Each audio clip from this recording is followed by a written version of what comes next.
ईशा हुई सूरज की गैंग में शामिल। सीरियल पति ब्रह्मचारी में अब एक नया ट्विस्ट सामने आने वाला है, जहां हमें कुछ अलग ही देखने को मिलने वाला है, क्योंकि ईशा को जल्द ही सूरज के गुंडा बनने का पता चलने वाला है। साथ ही ईशा को यह भी पता चलने वाला है कि पिछले बीते दिनों में सूरज और उसके परिवार के साथ क्या क्या हुआ था, और उसका भाई भी अब इस दुनिया में नहीं रहा। इस बात का सदमा ईशा को लगता है, लेकिन ईशा देखती है कि सूरज ने इस बड़े हादसे की वजह से अपनी पूरी जिंदगी ही बदल दी है। लेकिन यह सही नहीं है, और ईशा को पता होता है कि सूरज किसी की नहीं मानेगा। इसलिए ईशा कुछ ऐसा करना चाहती है जिससे सूरज को एहसास हो कि उसने बहुत बड़ी गलती की है। इसलिए ईशा सूरज जैसे ही कपड़े पहनकर, यानी काला कुर्ता पहनकर सबके सामने आती है, बिल्कुल एक गुंडे के हुलिये में। सूरज जब ईशा को इस हुलिये में देखता है, तब सूरज के तो होश उड़ जाते हैं, और सूरज ईशा से कहता है कि आपने ये कैसा भेष बनाया हुआ है, आप एक IPS ऑफिसर हैं, आपको शोभा नहीं देता कि आप इस तरह गुंडों की तरह रहें। तब ईशा सूरज से कहती है कि मैं भी यही तुम्हें समझाना चाहती हूँ कि तुम भी एक IAS ऑफिसर थे, और तुम्हें भी शोभा नहीं देता कि तुम ऐसे रहो। इसके बाद सूरज के बहुत समझाने के बाद भी ईशा नहीं देता,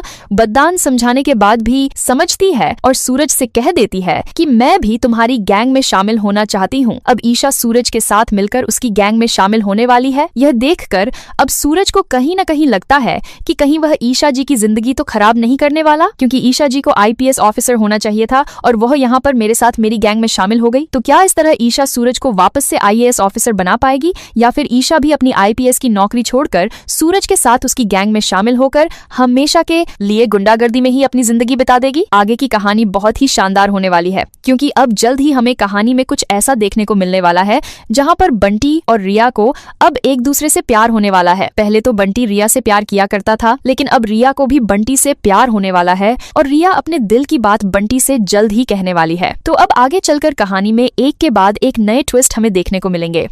तो ईशा के सूरज की गैंग में शामिल होने के बाद ईशा देखती है कि सूरज असल में एक अच्छा काम ही कर रहा है और लोगों की परेशानी दूर कर रहा है, क्योंकि जो लोग पुलिस स्टेशन में जाकर अपनी समस्या लेकर जाते हैं, वहां पर उनकी समस्याओं का हल नहीं होता है, और पुलिस वाले हमेशा उनकी समस्याओं को सोल्व नहीं करते हैं। इसलिए अब सूरज एक उनका ऐसा जरिया बन चुका है जिससे उन लोगों की समस्या दूर हो जाती है, और वो अपने आप को सुरक्षित महसूस भी करते हैं। साथ में सूरज लोगों के लिए फ्री में हॉस्पिटल चला रहा होता है, और लोगों के बच्चों को पढ़ाने के लिए फ्री में एक स्कूल भी खोल रखी होती है। ये सब देखकर ईशा समझ जाती है कि कहीं ना कहीं सूरज एक नेक काम ही कर रहा है, लेकिन सूरज का ये काम करने का तरीका गलत है। वो एक IPS ऑफिसर बनकर भी ये काम कर सकता था और लोगों की सेवा भी कर सकता था, लेकिन ईशा को ये भी पता होता है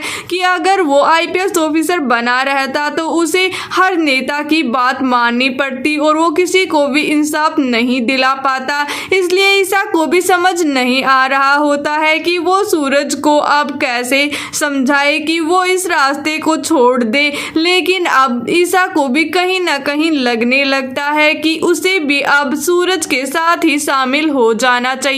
तो दोस्तों, आपको क्या लगता है, ईशा को सूरज के साथ शामिल होना चाहिए या नहीं? अपनी राय कमेंट में बताएं।